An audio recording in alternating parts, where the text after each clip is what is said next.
പാകിസ്ഥാനിൽ വമ്പൻ തീവ്രവാദ ആക്രമണം എന്ന റിപ്പോർട്ടുകളാണ് ഇപ്പോൾ പുറത്തു വന്നുകൊണ്ടിരിക്കുന്നത്. നമുക്കറിയാം, നേരത്തെയും പാകിസ്ഥാനും ബലൂച്ച് ലിബറേഷൻ ആർമിയും തമ്മിലുള്ള വമ്പൻ പ്രശ്നം പാകിസ്ഥാനിൽ നടക്കുകയാണ്.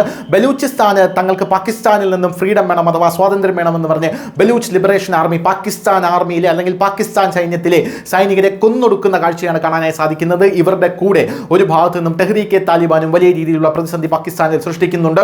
അവിടെ നിന്നും ഖൈബർ പഖ്തൂൺ മേഖലയിലേക്ക് തെഹ്രീക്കെ താലിബാൻ തങ്ങളുടെ ശക്തി കേന്ദ്രങ്ങൾ വ്യാപിക്കുമ്പോൾ വസീറിസ്ഥാനിൽ നിന്ന് വലിയ രീതിയിലുള്ള ആക്രമണങ്ങൾ നമ്മൾ തെഹ്രീക്കെ താലിബാനും പാകിസ്ഥാൻ സൈന്യവും തമ്മിൽ കേട്ടതാണ്. പാകിസ്ഥാൻ സൈനികരെ അന്ന് കൂട്ടത്തോടെ കൊന്നെടുക്കുന്ന കാഴ്ചയാണ് തെഹ്രീക്കെ താലിബാനിൽ നിന്ന് നമുക്ക് കാണാൻ സാധിച്ചത്.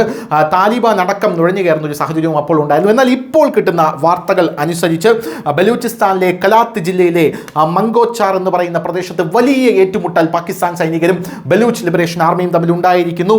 ഫ്രണ്ടിയർ കോപ്സ് ക്യാമ്പിന് നേരെ വെള്ളിയാഴ്ച രാത്രി സായുധ തീവ്രവാദ സംഘം ആക്രമണം നടത്തി എന്ന റിപ്പോർട്ടാണ് ഇപ്പോൾ പുറത്തു വരുന്നത്.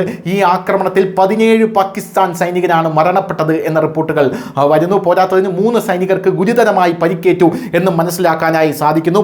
ഈ തീവ്രവാദ സംഘം ക്വറ്റ കറാച്ചി ദേശീയപാത കൈയടക്കി സൈനിക വിമാനങ്ങളെ ടാർഗറ്റ് ചെയ്ത് അവ തകർത്ത് കളഞ്ഞു എന്ന ഇപ്പോൾ റിപ്പോർട്ടുകളുണ്ട്. പാകിസ്ഥാൻ സൈന്യത്തിന് വളരെ വലിയ ഭീഷണിയും നാണക്കേടുമായി മാറിയിരിക്കുകയാണ് ഈ വിഷയം. അതേസമയം പാകിസ്ഥാനിലെ ബലൂചിസ്ഥാൻ പ്രവിശ്യയിലെ ബലൂച്ച് തീവ്രവാദികൾ എന്നാണ് പാകിസ്ഥാൻ ഇവരെ വിളിക്കുന്നത്. ഈ ബലൂച്ച് തീവ്രവാദികളിൽ 10 പേരെ തങ്ങൾ വധിച്ചു എന്ന് പാകിസ്ഥാൻ അവകാശവാദം ഉന്നയിക്കുന്നുവെങ്കിലും അതിന് യാതൊരുവിധ തെളിവുകളുമില്ല. എന്നാൽ 17 പാക് സൈനികരുടെ കൊല്ലപ്പെട്ട വാർത്ത ഔദ്യോഗികമായി പാക് സൈന്യം സ്ഥിരീകരിച്ചിട്ടുണ്ട് എന്നുള്ളത് വേറൊരു കാര്യമാണ്. ബലൂചിസ്ഥാനിലെ കലാട്ടിൽ വെള്ളിയാഴ്ച രാത്രി ആക്രമണം നടത്തുമ്പോൾ സൈനികർക്കത് പ്രതിരോധിക്കാൻ സാധിച്ചില്ല എന്നും മനസ്സിലാക്കാനായി സാധിക്കുന്നുണ്ട്. ബലൂച്ച് തീവ്രവാദികൾ വിവിധ സ്ഥലങ്ങളിൽ ആക്രമണം നടത്തുകയും രാത്രി മുഴുവൻ സൈനിക ക്യാമ്പുകൾക്ക് നേരെ വെടിയുതിർക്കുകയും ചെയ്തുവെന്നാണ് ഇപ്പോൾ സൈനികർ തന്നെ പറയുന്നത്. അസിസ്റ്റന്റ് കമ്മീഷണറുടെ വസതിക്ക് നേരെയും ആക്രമണം നടന്നു അറിയാനായി സാധിക്കുന്നു.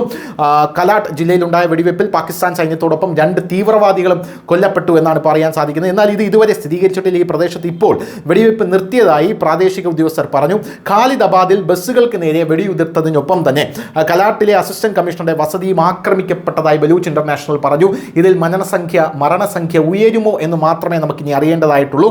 അതിനിടെ ഖൈബർ പഖ്തൂൺഖ്വയിൽ 5 വ്യത്യസ്ത ഓപ്പറേഷനുകളിൽ 10 തീവ്രവാദികൾ കൊല്ലപ്പെട്ടതായുള്ള സ്ഥിരീകരിക്കാത്ത റിപ്പോർട്ടുകൾ ഇപ്പോൾ പുറത്തു വന്നിട്ടുണ്ട്. അതിർത്തിയിൽ നിന്നും വീണ്ടും പാക് സൈന്യം ആക്രമണം നേരിടുകയാണ്. താലിബാൻ അഫ്ഗാനിസ്ഥാനിലേക്ക് മടങ്ങിയ ശേഷം ബലൂചിസ്ഥാൻ ഖൈബർ പഖ്തൂൺഖ്വ മേഖലകളിൽ പാക് സൈനികത്തിന് നേരെ തീവ്രവാദികൾ ആക്രമണം ശക്തമാക്കിയതിൻ്റെ ഏറ്റവും വലിയ തെളിവാണ് ഇപ്പോൾ വരുന്നത്. ഇതിൽ 17 പാകിസ്ഥാൻ സൈനികരാണ് കൂട്ടത്തോടെ മരിച്ചു വീണിരിക്കുന്നത്. ഇനിയും മരണസംഖ്യ ഉയർന്നേക്കാം. News desk, news India Malayalam.